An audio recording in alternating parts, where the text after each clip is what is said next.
नमस्कार, आपका स्वागत है हमारे YouTube चैनल शिक्षा सखा पर। आज मैं आपके लिए लेकर आई हूँ कक्षा 7 की हिंदी की पाठ्य पुस्तक बाल महाभारत कथा का अध्याय 40।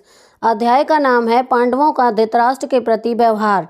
इस वीडियो में हम इस पाठ का सार, प्रश्न अभ्यास और बहुविकल्पीय प्रश्नोत्तर करेंगे। पिछली वीडियो में मैंने आपको अध्याय 39 युधिष्ठिर की वेदना पाठ का सार, प्रश्न अभ्यास और बहुविकल्पीय प्रश्नोत्तर करवाए थे। अगर आप मेरे चैनल पर नए हैं और अभी तक आपने मेरे चैनल को सब्सक्राइब नहीं किया है तो प्लीज़ मेरे चैनल को सब्सक्राइब कर लें और बेल आइकन को ज़रूर दबाएं। मैंने अपने चैनल की प्लेलिस्ट में सब्जेक्ट वाइज लिस्ट डाली हुई है। आप जिस भी लेसन को देखना चाहते हैं मेरे चैनल की प्लेलिस्ट में जाकर उसे देख सकते हैं। तो चलिए अब हम पाठ की शुरुआत करते हैं। सबसे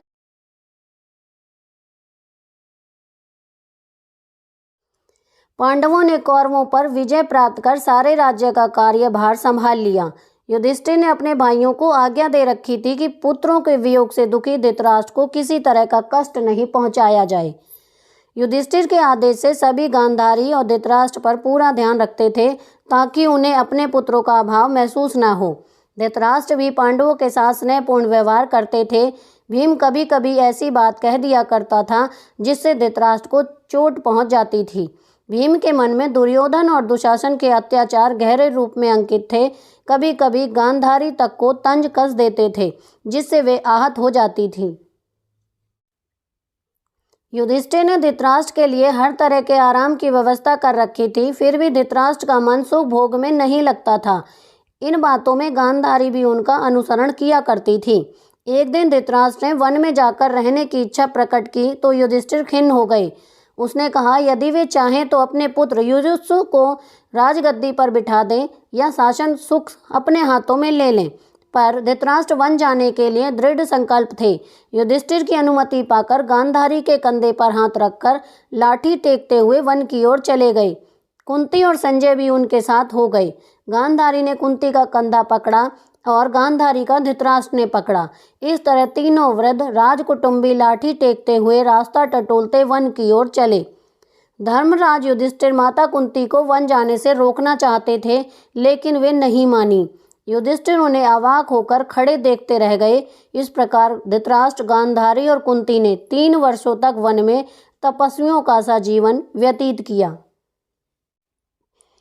अब हम इस पाठ के प्रश्न अभ्यास करेंगे। पहला प्रश्न है, जब धृतराष्ट्र ने वन जाने की अनुमति युधिष्ठिर से मांगी तो उन्होंने क्या कहा? उत्तर, युधिष्ठिर ने वन जाने की अनुमति मांगने पर कहा, अब मैंने निश्चय किया है कि आज से ही आपका पुत्र युयुत्सु राजगद्दी पर बैठे, जिसे आप चाहें राजा बना दें अथवा शासन की बागडोर अपने हाथों में लें और प्रजा का पालन करें। मैं वन में चला जाऊंगा। राजा मैं नहीं बल्कि आप ही हैं। मैं ऐसी हालत में आपको अनुमति कैसे दे सकता हूँ? प्रश्न 2, युधिष्ठिर ने अपने भाइयों को क्या आज्ञा दे रखी थी? उत्तर, युधिष्ठिर ने अपने भाइयों को आज्ञा दे रखी थी कि राजा धृतराष्ट्र को किसी तरह का कष्ट न पहुँचने पाए। प्रश्न 3, धृतराष्ट्र पांडवों के साथ कैसा व्यवहार करते थे? उत्तर, धृतराष्ट्र पांडवों के साथ स्नेहपूर्ण व्यवहार किया करते थे। प्रश्न 4, भीम का व्यवहार धृतराष्ट्र व गांधारी के प्रति कैसा था? उत्तर, भीमसेन धृतराष्ट्र और गांधारी को कभी कभी ऐसी बातें कह देता था जिससे उनके दिल को ठेस पहुंच जाती थी। प्रश्न 5, धृतराष्ट्र का जी सुख भोग में क्यों नहीं लगता था? उत्तर, भीम कभी कभी धृतराष्ट्र और गांधारी को सुनाते हुए अप्रिय बातें भी कह दिया करता था जिससे उनके दिल को ठेस पहुंचती थी। इससे उनका मन सुख भोग में नहीं लगता था। युधिष्ठिर ने वन जाते समय माता कुंती से क्या कहा?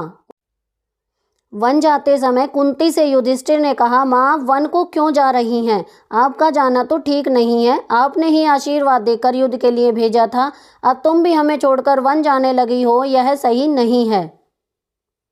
प्रश्न 2, धृतराष्ट्र के साथ वन कौन कौन गए थे? उत्तर, धृतराष्ट्र के साथ वन धृतराष्ट्र, स्वयं गांधारी, कुंती व संजय गए थे। अब हम इस पाठ के बहुविकल्पीय प्रश्नोत्तर करेंगे। पहला प्रश्न है, धृतराष्ट्र, गांधारी और कुंती के साथ वन में और कौन था? ए अर्जुन, बी सहदेव, सी संजय, डी विराट। इसका सही उत्तर है सी संजय। प्रश्न 2, कौरवों पर विजय पा लेने के बाद सारे राज्य पर किसका एक छत्र अधिकार हो गया? ए पांडवों, बी विराट, सी सेना, डी इनमें से कोई नहीं। इसका सही उत्तर है ए पांडवों। प्रश्न 3, पांडवों ने कर्तव्य समझकर क्या संभाला? ए कारोबार, बी राजकाज, सी कुछ नहीं, डी उपरोक्त सभी। इसका सही उत्तर है बी राजकाज।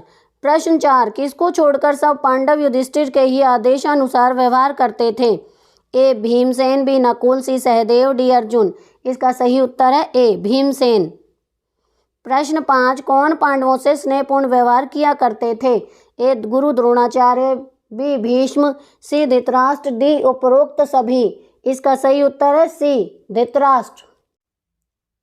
प्रश्न 6, युधिष्ठिर ने किसको राजगद्दी पर बैठने को कहा? ए युयुत्सु को, बी आयान को, सी नकुल को, डी अर्जुन को। इसका सही उत्तर है ए युयुत्सु को।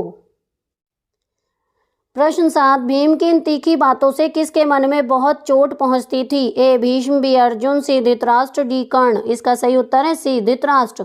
प्रश्न 8, एक दिन धृतराष्ट्र ने किसके भवन में गए?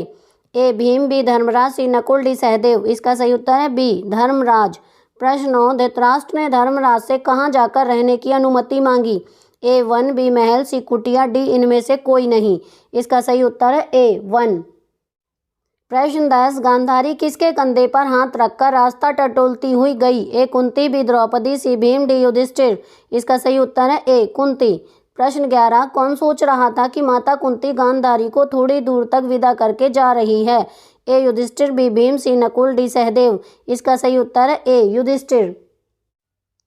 प्रश्न 12, गांधारी किससे स्फूर्ति पाकर धीरज धर लिया करती थी? ए द्रौपदी, बी कुंती, सी भीम, डी अर्जुन।